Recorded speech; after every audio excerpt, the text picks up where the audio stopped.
Mom uses my locked private diary and only true safe space as her daily reading material. When I was a preteen, my mom gifted me a diary with a tiny lock and keys. I hid the keys. I taped them in hidden places and began using it almost immediately. I was a bookworm and loved reading and writing.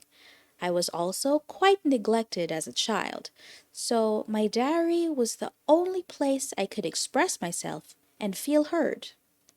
I'd read my last entries, and that allowed me to reflect on my own thoughts and actions, and learn from past situations. It was honestly really great for my mental health.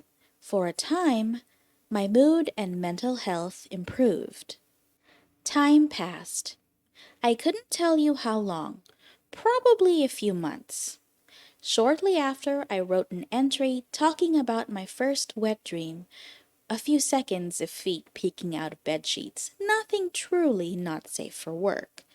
My mom got furious at me and confronted me, full on screaming. She sat me in the living room as she towered over me, screaming at my face, asking me if I thought this was normal, that I was having depraved thoughts no child my age should have. For a preteen? Really? It was actually pretty normal. That I had promised no sex before marriage when I was 5 years old, and that this was clearly going against my word.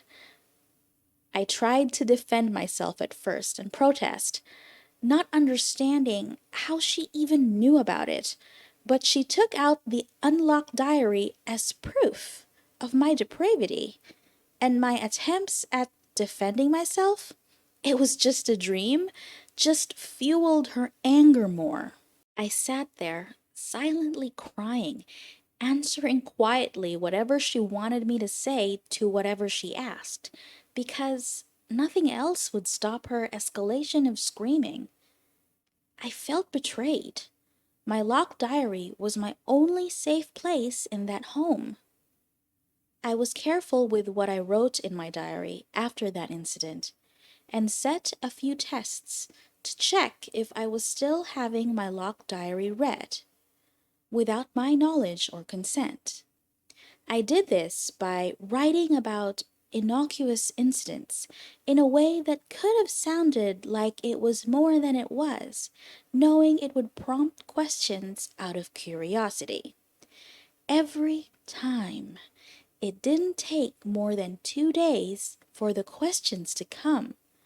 It turns out she'd hunt for my diary's keys and read it regularly. Needless to say, I stopped using my diary. My only breathing space had been turned against me. I significantly closed myself off from everyone. I felt if even my diary could betray me, then people even less. It was hard not writing. I no longer had an outlet for emotional or psychological relief, but I really couldn't trust anyone anymore. After a week or two without any new entries, Mom asked why I stopped using my diary. If I had dared, I'd have rolled my eyes and asked, "Why do you think?" But I knew better than to attract attention to myself, and simply said I had lost interest in such a thing. My mom did this to both my older siblings with their diaries. She also would talk about the contents of those diaries to her friends during visits, even in front of my siblings. I never kept one because I saw the effects of it.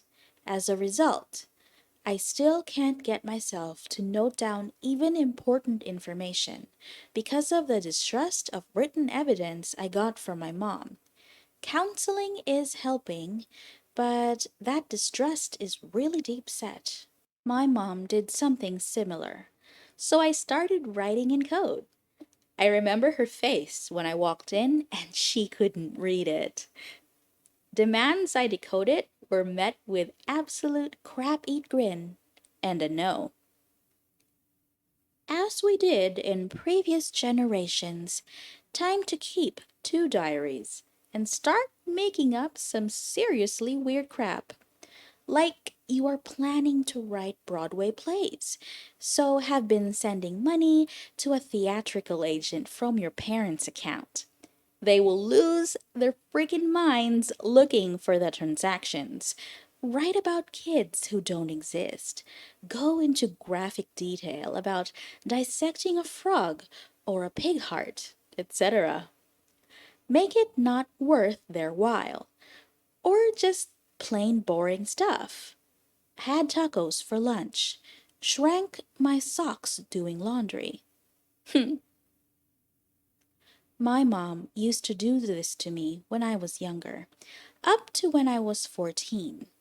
I had been learning French at high school since year 7, so I just wrote in a different language that she didn't know. I remember once she sat me down in front of her and my dad and asked me to explain it. All I said was I was practicing my French. Of course, she didn't believe me. So I asked her what her problem was in French. She was at a loss for words, and my dad was pissing himself laughing. He knows some French, but thankfully able to respect my privacy and boundaries. As I'm the youngest of 3, my mom is very observant of me and likes to watch my every move. She tried to dictate my life, but I shut that crap down immediately. Folks, learn to write either in code or in a completely different language. This is going to be unpopular, but as a parent, I can understand reading the diary. It can help give you insight into what you might need to help your preteen with, or insight into any problems they are having. That said, you can't use that information to browbeat your child or to yell at them for natural things. It works to be more of a, they seem to be having problems expressing themselves, so let's talk about that with them in a natural way.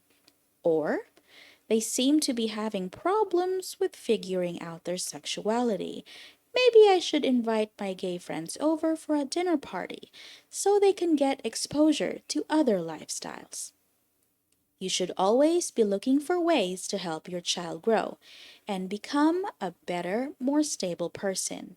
You should never be looking for ways to force them into submission or to hurt their self-esteem.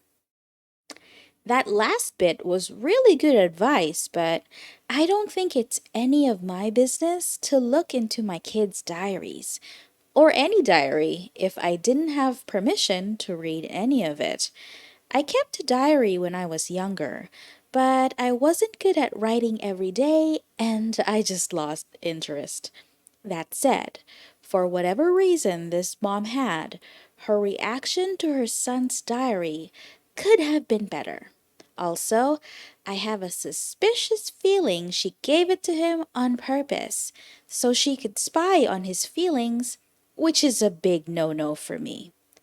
Whatever her reason was, it basically caused OP to shut down. Dear OP, I'm sorry you had to go through this. I hope you're better now and you have people around you who you can trust. That's it for today's video. I hope you enjoyed and I'll see you in the next one. Bye!